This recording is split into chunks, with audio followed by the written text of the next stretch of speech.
The atmosphere inside the studio was electric, as Clint Eastwood took his seat across from Jimmy Kimmel, the audience clapping louder than usual, sensing the presence of Hollywood royalty. It was supposed to be a celebratory moment, a special appearance by the iconic actor and director to promote a new film, one that tackled the difficult subject of patriotism, personal sacrifice, and the cost of war. But from the very beginning, something in the air was off. Clint sat stiffly, his jaw locked in that signature unreadable grimace, while Jimmy leaned forward with that overly casual smirk, seemingly unaware of how quickly the tone was about to shift. At first their exchange was civil, but thinly veiled tension bubbled beneath the surface. Clint had always been known for his no-nonsense demeanor, rarely mincing words or indulging in Hollywood niceties. Jimmy, on the other hand, thrived on sarcasm and sly digs, often crossing boundaries that most guests were too polite or too soft to challenge. But Clint wasn't most guests. And tonight he wasn't in the mood to play along. As Jimmy began to poke fun at Clint's views on modern filmmaking, suggesting that his style was outdated and his themes too conservative for today's world, the smile drained from Clint's face. The crowd chuckled, but he didn't. Instead, his eyes narrowed. He didn't interrupt, didn't make a joke back. He just waited, watching, calculating, letting Jimmy dig deeper into what he clearly thought would be a harmless roast. Then, the conversation turned personal. Jimmy brought up a recent interview where Clint had spoken candidly about his disdain for certain trends in Hollywood, especially what he referred to as moral posturing in place of storytelling. Jimmy twisted the quote, using it as a springboard to suggest that Clint had grown bitter, out of touch, and perhaps even resentful of the younger generation of filmmakers. The audience's laughter was now tinged with discomfort. They weren't sure if this was still a bit or something more real. Clint leaned forward slightly, his voice lower now, deliberate, the tone of a man who had heard enough. What followed wasn't a shouting match, not yet. It was something colder, more dangerous. Clint didn't yell.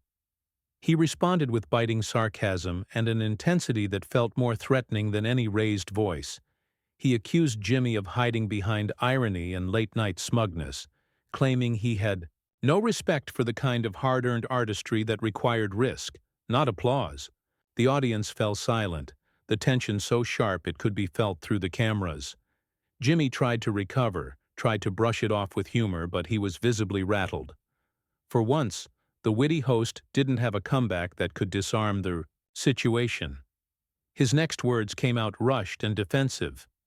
Instead of defusing the moment, he doubled down, challenging Clint's legacy, mocking his film's reception, and insinuating that he was clinging to relevance by provoking controversy. That was when the shift happened.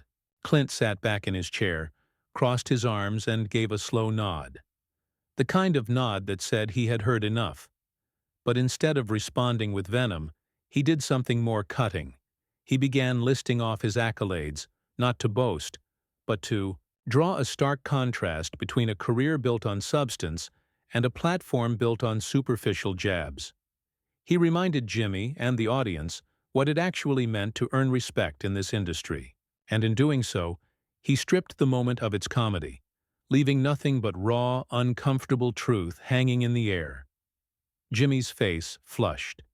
The camera cut to the audience, now dead silent, some of them exchanging awkward glances. The producers, in the back, scrambled, unsure whether to cut to commercial or let it ride. But before they could make a decision, Clint uncrossed his arms and leaned forward again, his voice darker, firmer, his next words drawing a visible reaction not just from Jimmy, but from everyone in the room. This was no longer a late-night interview. It had become something else entirely, something real. The air thickened in the studio as Clint Eastwood delivered his final remark, one that struck like a hammer and echoed with the weight of years spent earning the very respect Jimmy had just tried to diminish. Jimmy's grin collapsed in real time. The host leaned back, blinking quickly, his mind scrambling for a way to reset the dynamic, But it was too late. The charm offensive had failed. He had prodded too far, and now he was facing someone who did not care about Hollywood's unwritten rules of politeness and fake reconciliation.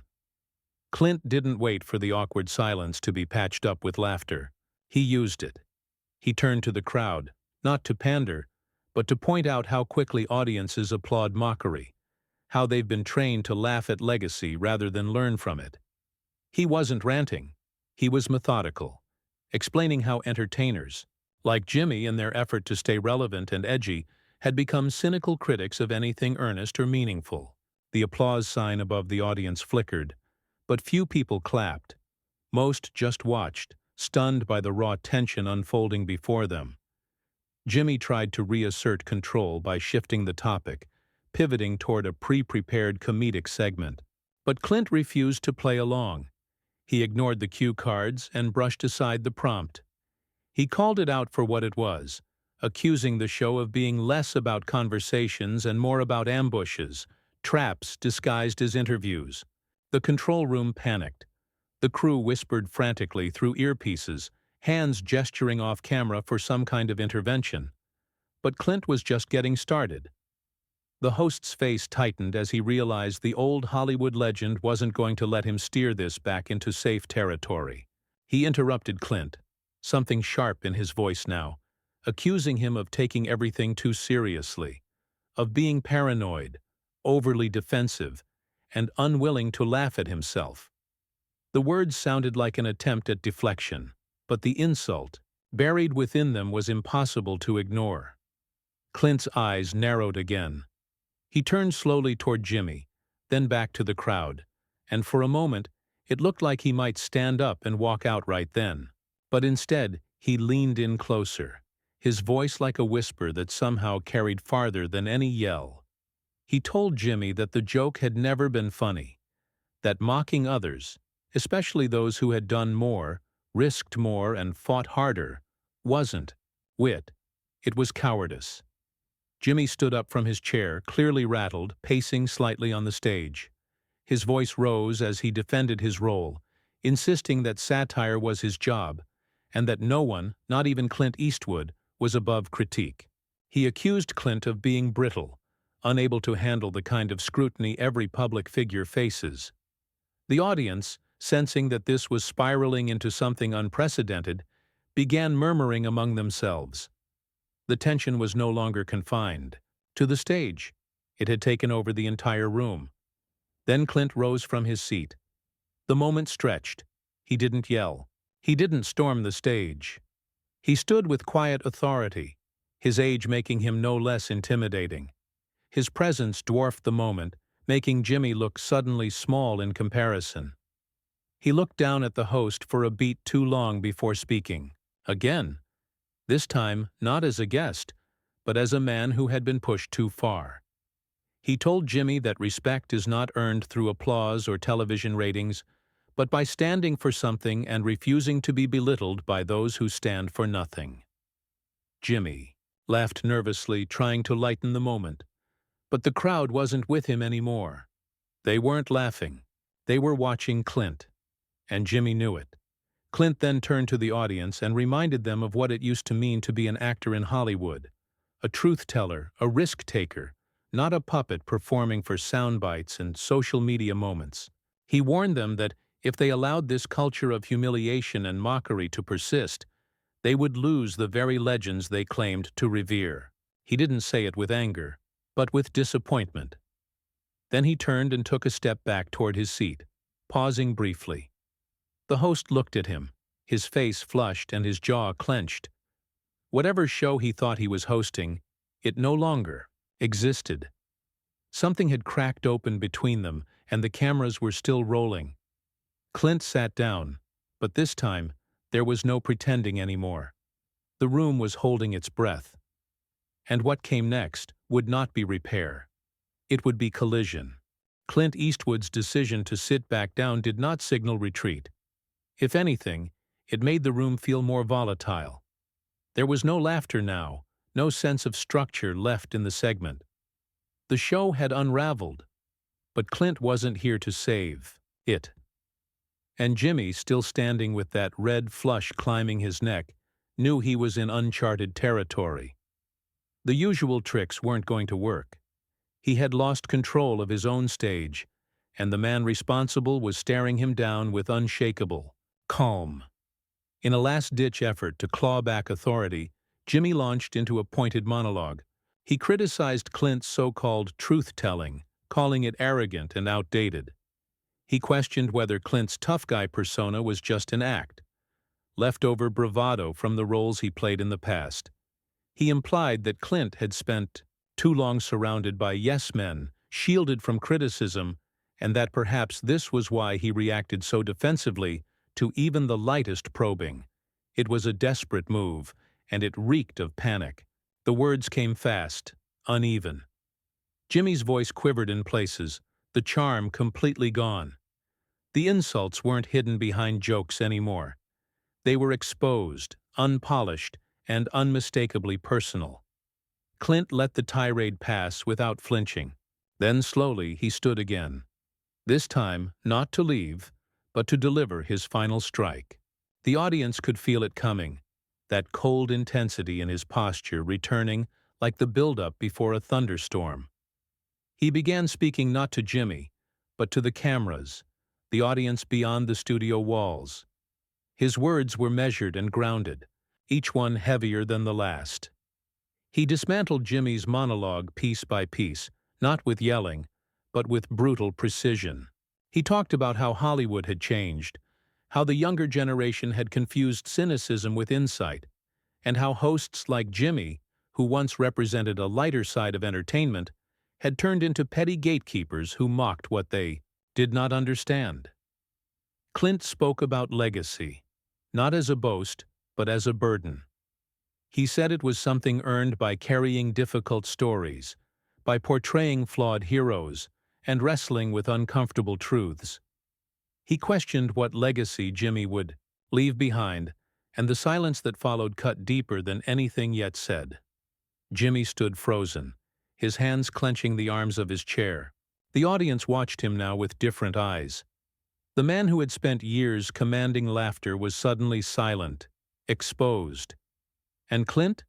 He had never looked more steady, more unshakably grounded in who he was. Then came the final blow. Clint turned to Jimmy one last time and told him, plainly, that the reason he had shown up to the interview was not to be worshipped or coddled, but to speak about a film that mattered, a film about people who had bled for their country. And instead, he had been turned into the punchline of a show more interested in performance than conversation. There was no yelling, no shouting match, just quiet devastation. Clint didn't wait for a response. He reached for his jacket, buttoned it slowly, and turned toward the audience. The silence greeted him with more weight than any applause ever could. Then, without another word, he stepped off the stage, not storming like a man in a tantrum, but walking with quiet fury, with that rare kind of dignity that can't be faked. The camera caught Jimmy as he slumped into his chair. He blinked, swallowed, and looked around the room as if waiting for someone to break the tension. But no one moved. The applause sign didn't light up. The band didn't play. The crew stayed frozen behind their equipment. It was over, but Clint's message hadn't just been delivered. It had been felt. The studio lights remained bright, but the mood had dimmed beyond recovery. Clint Eastwood was gone, his footsteps still echoing faintly through the backstage corridor as he made his way toward the exit. He didn't stop for producers. He didn't turn around.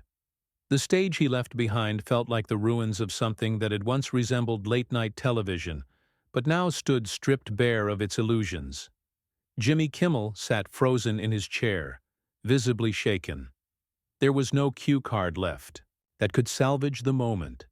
His confidence, normally so fluid and automatic, had drained from him. The energy in the room was not just tense, it was uneasy. The audience members had stopped whispering.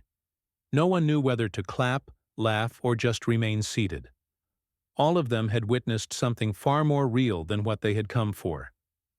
Backstage, The producers scrambled in hushed chaos. Segment editors argued over what could be salvaged.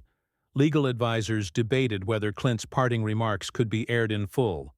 And publicists paced nervously, anticipating the media storm that was already brewing beyond the studio walls. The control room felt less like a place of production and more like the epicenter of a crisis. Jimmy finally spoke, but his voice cracked slightly. He tried to recover, cracking a joke to the audience that fell dead on arrival. He tried pivoting to the next guest, a popular young musician waiting awkwardly off stage, but the energy was gone. No one could follow what had just happened. The show wasn't just derailed, it had been split open and exposed. The clip of the altercation, though the network scrambled to limit it, leaked within hours. By morning, it was everywhere. Social media exploded. News outlets dissected every second of the footage. Commentators, celebrities, and even former politicians weighed in. But what caught most people by surprise was not Clint's bluntness. It was the raw truth in what he had said, the unfiltered breakdown of a culture obsessed with mockery, wrapped in the false safety of comedy. Many expected Clint to issue a statement. He didn't. He never explained, never clarified, never apologized. He had said what he meant, and that was enough. Meanwhile, Jimmy Kimmel found himself at the center of a very different conversation. For the first time in years, the public was not laughing with him. They were asking if he had gone too far, if his brand of sarcasm had become corrosive, if his interviews had ceased to be meaningful and become traps masked as entertainment. The backlash was swift. Commentators who had once praised Jimmy's sharp tongue began pointing out a pattern of derisive treatment toward older guests, particularly those with strong convictions. Think pieces emerged about the decline of late-night television, about the danger of blurring entertainment with mockery, and about how Clint Eastwood, at his age, had just exposed a rot many had ignored for too long. Support flooded in for Clint. Veterans groups, filmmakers, and ordinary viewers across the country praised his composure, his refusal to be humiliated, and the power of his words. Younger fans, too, chimed in, many admitting they hadn't paid much attention to him before that moment, but now respected him in a way they hadn't expected. For Jimmy, it wasn't just about one bad night. It became a reckoning. His producers released a carefully crafted statement expressing regret over the interview's tone. Jimmy himself gave a subdued explanation on his next episode, trying to strike a balance between accountability and self-defense. But the damage was done. The clip had already become iconic. And Clint? He returned to his quiet life, unfazed. His film's premiere went ahead, now surrounded by more attention than it ever would have otherwise received. The controversy had become a spotlight, but one he never asked for. When asked by a journalist weeks later if he regretted what happened, Clint simply replied that there was nothing to regret when you tell the truth and walk away with your head held high. Weeks passed, but the impact of the altercation didn't fade. It deepened. The moment Clint Eastwood walked off Jimmy Kimmel's stage had already carved its place into public consciousness, not as a mere clash of egos, but as a reckoning. In an industry addicted to applause and irony, where legacy often played second to virality, Clint had pulled the curtain back on everything false. And people hadn't just watched, they had listened. The headlines shifted from gossip to reflection.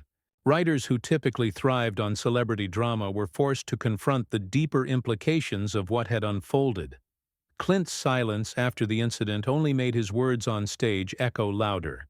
He hadn't followed the media cycle. He hadn't capitalized on the moment. And that was precisely why it mattered so much. He had nothing to prove, and in a culture built on proof and performance, that kind of stillness became deafening. Meanwhile, Jimmy Kimmel's image struggled to recover. Sponsors backed away quietly. A few high-profile guests pulled out of upcoming appearances, not because they disliked Jimmy personally, but because they feared becoming the next spectacle in a format that suddenly felt exposed. His usual rhythm of interviews, playful jabs, and stage discomfort no longer landed with the same ease. He looked different now, not sharp, but defensive. The man who once held the room with quick quips was now walking on eggshells. Other hosts in the late-night world watched closely. Some adjusted their tones, reconsidering how they treated guests from different generations and walks of life. Clint had shifted the terrain, not with a speech or a movement, but with principle. One man standing his ground had made an entire industry pause. But for Clint Eastwood, the story wasn't about humiliation or revenge. It was about integrity. He didn't gloat. He didn't feed the headlines. Instead, he let his work speak louder than any on-air clash. When his new film premiered, it wasn't just well-received. It was heralded as his most powerful in decades. Not because it was flawless, but because it was brave. It told the kind of story few dared to tell anymore, without filters, without apology. At the premiere, Clint made a quiet entrance, dressed simply, walking past the cameras with the calm of a man who knew who he was. Reporters shouted questions about the talk show incident, but he gave no reaction. Inside the theater, when he finally took the stage to introduce the film, he didn't mention Jimmy. He didn't mention the chaos. He spoke instead about storytelling, about the honor of portraying struggle with honesty, and about the responsibility of artists to stand for something, especially when it's inconvenient. The standing ovation that followed wasn't just for the film, it was for him. Across the country, the clip of Clint's confrontation with Jimmy continued circulating, but it began carrying a different title in many circles. No longer just Clint Eastwood storms off, but Clint Eastwood stands up. That nuance, that shift, said everything. The world didn't remember him as the angry guest who couldn't take a joke. They remembered him as the man who refused to be diminished for the sake of entertainment.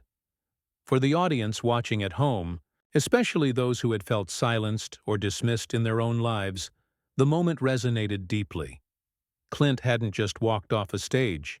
He had walked through the fire of mockery and emerged untouched, reminding everyone watching that dignity, once claimed, cannot be taken, only surrendered. And he never surrendered. Jimmy Kimmel's show continued, albeit with a new tone, and an undeniable sense that something had changed forever. Clint Eastwood, meanwhile, returned to his craft, undistracted, unshaken, and more respected than ever. Not because he demanded it, but because he reminded the world what it truly looks like. And in the end, that was the real triumph.